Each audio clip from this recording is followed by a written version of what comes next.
What if I told you the first hybrid car was built over 100 years ago? If that surprised you, go ahead and hit that like button. Because this is the untold story of the man who built an automotive empire before Porsche was even a brand. Ferdinand Porsche. Today his name stands for speed, precision, and some of the most admired cars in the world. But before the luxury sports cars, the racetrack wins, and the global brand, there was just a boy born in 1875 in a quiet town in what is now the Czech Republic. From the start, Ferdinand showed a rare gift. He didn't go to engineering school, yet he understood electricity as if he were born with it. During the day, he worked in his father's shop. At night, he attended classes at the Imperial Polytechnical College in Vienna, uninvited but determined. By 18, he landed a job at Bela Egger & Company, a company that made electric motors. It was there he built a self-contained electric hub motor, something we still use today in e-bikes and scooters. But he wasn't interested in settling. Soon he moved to Jacob Lohner & Company, a company that built carriages for royalty. They had just started making electric vehicles, but there was a problem. They were heavy, slow, and limited by the batteries. In 1901, Ferdinand did something truly ahead of his time. He combined a gasoline engine with an electric motor in one of Lohner's coaches. The gas engine didn't drive the wheels. It powered a generator that charged the batteries and supplied electricity to the motors in the wheels. It was the world's first hybrid electric vehicle. Over 300 were built and used in buses, fire trucks, and more, decades before Toyota made hybrids popular. By 1906, Porsche became chief designer at Austro-Daimler. His race cars dominated competitions, and his work was so impressive that in 1916 he was made managing director and given an honorary doctorate in engineering, despite never finishing a degree. Then, in 1923, he took his talents to Daimler in Stuttgart, where he helped create the legendary Mercedes-Benz SSK. Still, his ideas clashed with the company's direction. While Daimler focused on big, luxurious cars, Porsche wanted something different: smaller, lighter, faster. When they wouldn't listen, he left. In 1931, he started his own firm, Dr. Ing H. Century F. Porsche GmbH. He didn't plan to make cars himself. Instead, his company provided consulting and engineering design.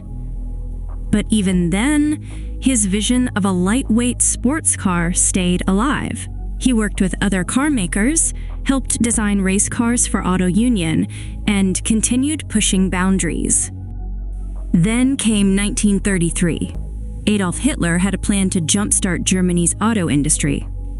At the Berlin Motor Show, he announced two programs: a state-sponsored racing initiative, and the creation of a car that every German could afford, a people's car. That car would become the Volkswagen, and Hitler chose Ferdinand Porsche to design it. It was a massive opportunity, but not without cost. To work with Hitler's government, Porsche had to renounce his Czech citizenship, join the Nazi Party, and even enlist in the SS. He went on to design not just the Beetle, but military vehicles and tanks. He helped build Wolfsburg, the city that would later become Volkswagen's global HQ. For this work, he was praised as a great German engineer, but his name became tied to a dark chapter in history. After the war ended, Ferdinand traveled to France, where he was arrested and imprisoned for war crimes. He spent nearly 4 years in prison, only released after his family paid a large sum to the French government. During that time, his son, also named Ferdinand but known as Ferry, kept the company alive. Ferry had worked closely with his father for years. When the war ended, he moved the company to Austria, out of the reach of bombing raids and political trouble. In a repurposed sawmill, Ferry began designing a new kind of car. It wasn't just a dream, it was a necessity. The company had no income and no direction. So Ferry went to work on the Porsche 356, a lightweight sports car using parts from the Volkswagen Beetle, which his father had designed years earlier. The 356 was Porsche's first production sports car. It marked a new chapter. No longer just consultants, Porsche was now a car maker. Ferry led the project while Ferdinand remained in prison, and in 1947, the first models were built by hand in Austria. That same year, Ferry secured contracts to help bring in enough money to free his father. By 1949, Ferdinand was released, and a new partnership was formed between Porsche and Volkswagen. Under the deal, Porsche would keep working on VW designs, receive royalties for every Beetle sold, and gain access to materials and global distribution. It was a turning point. In 1950, Ferdinand Porsche visited the Volkswagen factory in Wolfsburg for the last time. The simple, affordable car he had helped build was now a success across Europe. The Porsche 356 was still a niche sports car, but growing in popularity. In January 1951, Ferdinand passed away just 5 months before a Porsche would win its class at the 24 Hours of Le Mans, setting off a racing dynasty.